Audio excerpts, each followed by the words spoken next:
Now this is cool.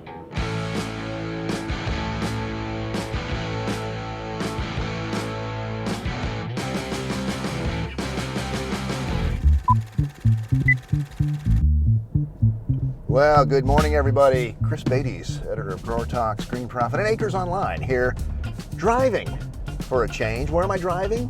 I am headed into Loudon, New Hampshire. Loudon, New Hampshire. It's famous for a speedway. Other than that, what's it famous for? 2 open houses, always held the first Thursday of August. And those 2 open houses are Pleasant View Gardens and D.S. Cole Growers. We're gonna head to both of them today. At Pleasant View, we're gonna primarily be looking at new proven winners varieties, but plenty of other things. And I believe at D.S. Cole's, Doug Cole is gonna show us houseplants. That should be fun. It's a great little, this town has something like 7,000 people in it.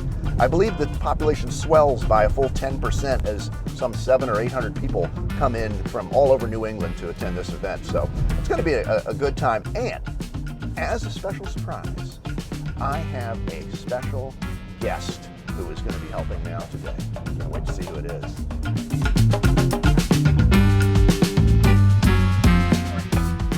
Hey, Ellen!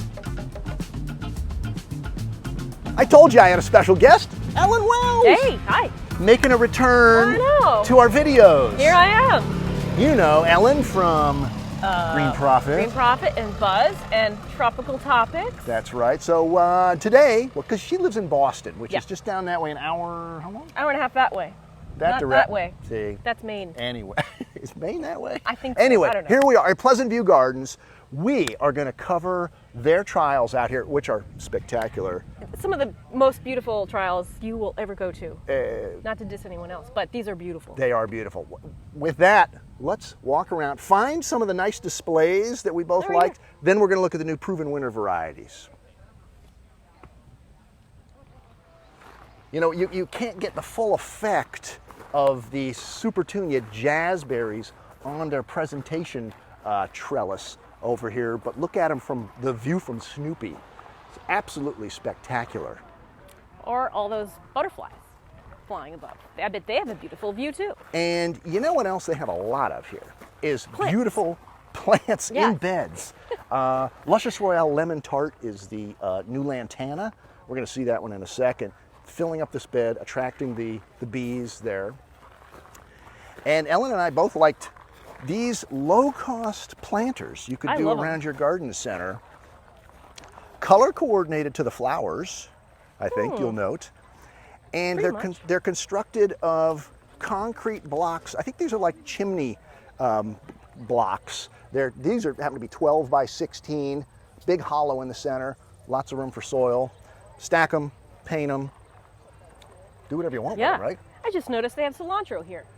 Is that cilantro or is that parsley? Hold on. It looks like cilantro. That's cilantro. Delicious. Now I'm hungry for tacos. Some things never change. Ellen, being sharp-eyed and astute, saw that there's tags in all the varieties, including the herbs back there. Right. What was that cilantro? Simply salsa cilantro. Simply salsa. It was delicious is what it was. Yep. These cool planters, again, looking for ideas of what you could do at retail or even at home. These are called mushrooms, apparently, and they're made of welded round bar and chicken wire and sphagnum moss. Fill them with soil, fill them with plants, and gosh, you can do any size you want. And you can stack them. And you could, just like that. So all kinds of great ideas out here at Pleasant View. Don't crowd your mushrooms, right? Right, never. That's what Julia Child says. Why is there a witch in this bed, Ellen? I think it's a autumn color display, if you really want to know. It is oranges, bronzes, the yellows, the sunflowers. Very pretty. Beautiful. Also pretty. Not new here at Pleasant View. I've seen them before, but always a great idea at a retail garden center is these windows and window boxes in which you can display combinations. And notice there's 5 of them along here, but they're two-sided, 2 different colors. So you get 10 different color combinations out here. I particularly like this orange one. Yeah, another nice. good sort of a fall color combination. And this is another new variety in here. Let's see if it so. is. The This Queen is Tut. Cyperus Queen Tut, Graceful another one grass. you're going to see in just a little bit. So. Another fun display, huh, Ellen? Yeah, they remind me of the video game character things from way back in the day. Ghost from Pac-Man. I think we were so, thinking, yeah. Again, welded round bar and chicken wire and sphagnum moss and a lot of potting soil. There you go. Probably an irrigation system to keep them I looking would that hope so. nice. Especially in this drought and heat. By the way, if we didn't mention, if you're seeing it here, it's supposed to be the hottest day of the year in New Hampshire today. Yep. 98 degrees. Yeah. And- Actually, it's going to be hotter here than in Boston. So and I hotter should here have than stayed in home. Florida today. That's true. But we're out doing this for you. One more thing to show you, a neat display of ideas for home landscapes. And then we'll Okay. jump onto some new varieties. Come this yeah, I way. see 'em. Here's the display I liked, Ellen. They're great for Yep. garden centers again. How to plant common, challenging areas in a landscape, right? Uh-huh. Exactly. Such as A gazing ball. Reminds me of my grandfather all the time. a mailbox back there. Picket fence. Different, in fact, picket fence and a stockade fence. And in front of some cedars. Right, if As you've got well. like a hedgerow of big plants. So quite a few different ideas. I like that idea. You could do this two-sided as well if you wanted to. But we're going to slip through here because I fibbed a little bit. I said one more thing to show you before the new varieties, but there's two more things. That was one. The other is the new line of houseplants from Proven Winners. Ellen, you're our houseplant specialist. Oh, no, you are. Well, we both are. This is the Leaf Joy That's right. collection. That's right. And from what I understand, they have different tags that will indicate if it's good for a bathroom setting where it's moist, or in a dark hallway, or in a semi well-lit areas. So you can actually have the plants and show your customers that this is what it's appropriate for. It's appropriate for your spa or something like that. And the idea that Proven Winners would do a foliage line so as quickly as they did, they connected with some young fellows who've got a big new nursery in Virginia. That's right. That are taking sort of a Dutch production approach, super high quality and consistency and uniformity, which is what Proven Winner needs for its line. Right. And so that you can get the same quality week in, week out. So it's exciting to see the houseplant line. Exactly. But we're really here to look at new Proven Winners annuals, so we're going to do that right over here. Okay. Ice cream truck, Ellen. Love it. It's Is right that a over new there. variety? It should be. There's an ice cream truck parked over there, but we're here for you guys. We have to do this first, and then we're going to go. Yes. Let's start off with a cherry cordial. Okay. It's not an ice cream. It's a new Surefire begonia that goes along with Surefire White. Right, that's new as well. This series was introduced actually, I think John Gato said 8 years ago. Yes, I believe so. And they decided they needed to really expand the color range to give growers plenty of reason to plant a sun and shade begonia instead of always planting the same old petunias and things over and over again. What can you tell us about the habit of these things, Ellen? Well, they're mounding, and this one, it has the leaves are quite upright, which I like, and it's low maintenance apparently. So looks pretty good to me. I think John said a sempervirens on steroids.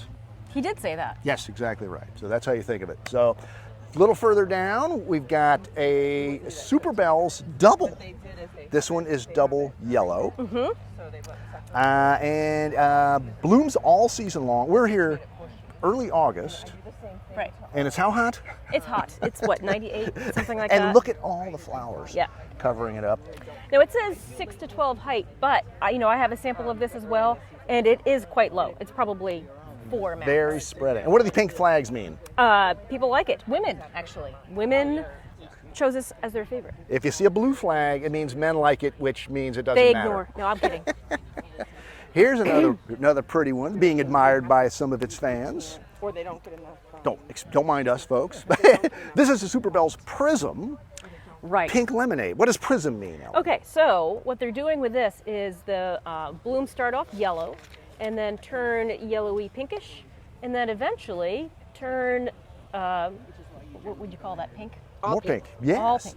Unless it's cooler, in which case they turn more raspberry Right, pink, and we that's were darker. told. But the idea with Prism, if you see Superbell's Prism, color changing over time. Otherwise, the same nice habit you'd get and growth characteristics of all the Standalone in the Superbells. series. The Prism type. The Prism, yeah. Right, right.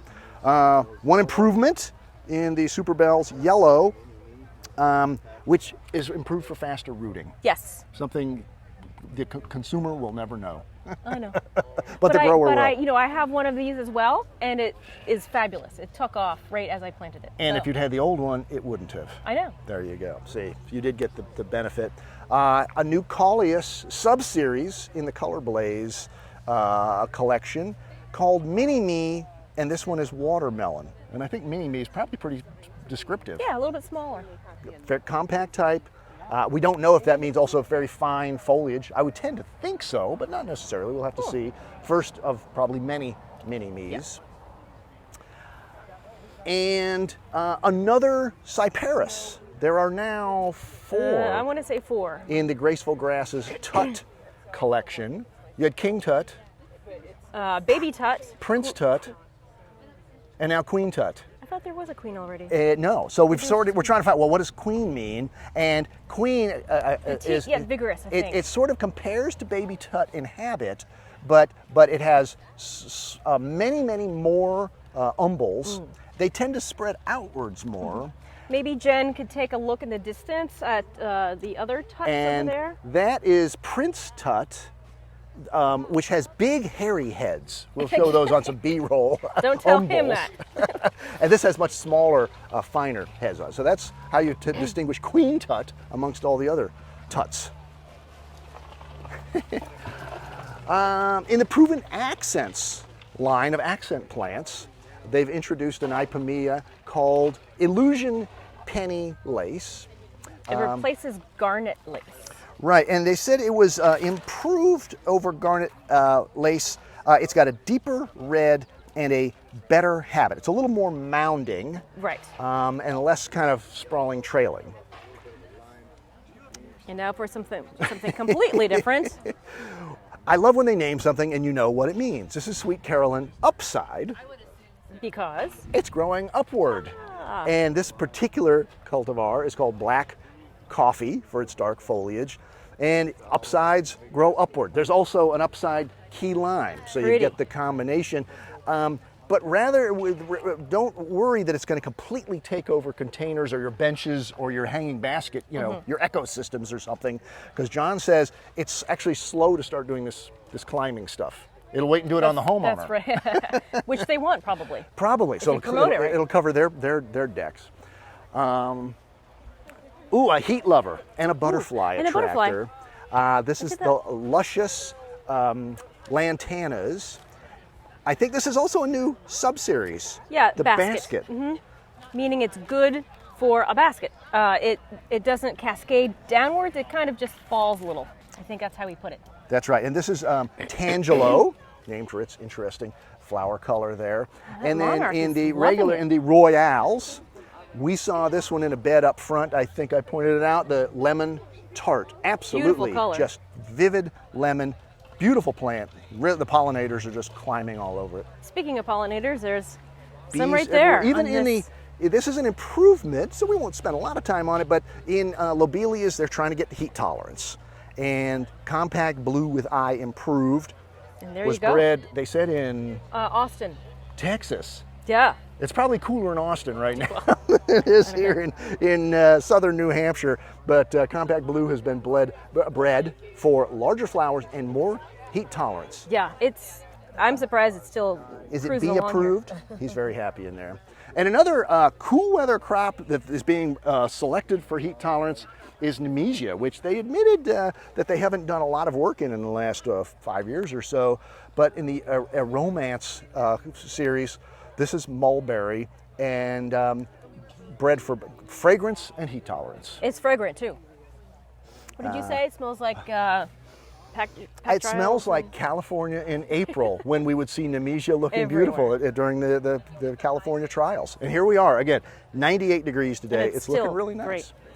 Another cooler weather plant, spring or fall. You love this one, Ellen. I do, and Why? everyone who visits me loves it. You have it in mine your own doesn't look garden. like that, but it has that beautiful color. It's Bright Lights Horizon Sunset Very nice. Osteo, and I think it's noted for this interesting copper. I would call that copper on the outside and purple on the center with a little bit of yellow in there. Yep. Also doing really well considering it's in the 90s. Yeah, now in Supertunia petunias, they've got a mini sub-collection, mini flowers, not a mini plant by any means, and 3 new colors, Midnight and Scarlet and Yellow. And what did John say about why the blue and or the Midnight, I should say, it is blue, Midnight and Scarlet are important? Let's them do red, white, and blues. Oh, that's right. Now, you know? He did say that. Now, if you want a regular Supertunia, Ellen, Yes. you could do a whole lot worse than this beauty here. It's beautiful. This one is called Persimmon, a fruit that apparently Gen Z's never had. That's what she said. Well, we have to Put go that on looking your at a list. grocery store for Yeah. her. In the meantime, if you want to know, I guess the color of a persimmon is apparently coral orange. That's how they describe. They could call it corange. You could do that. Or persimmon. Now, the thing about persimmon, it is a regular Supertunia, and it can get a little bit aggressive, large. a little friendly, overly friendly in a container. Looks great in that one, all But by itself. great, it says perfect for creating long trailing baskets. Yep. So 24 yeah. to 36 inch spread. And this one is actually holding up pretty well considering the heat. This is a Mojave portulaca. Improved. And improved for The longevity of the flowers being open. So right now it's 98 or something, and we'll take video of this over there.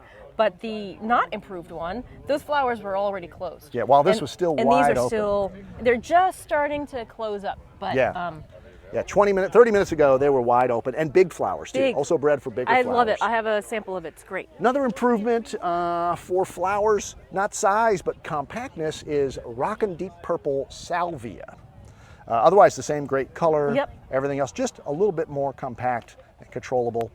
Better branching. Look at the pollinators of all shapes and Oh my sizes. gosh, look It's a at that. dragonfly going after it. goodness. Who knew? And then in vegetables, they're, what do they call their vegetable line? Proven harvest.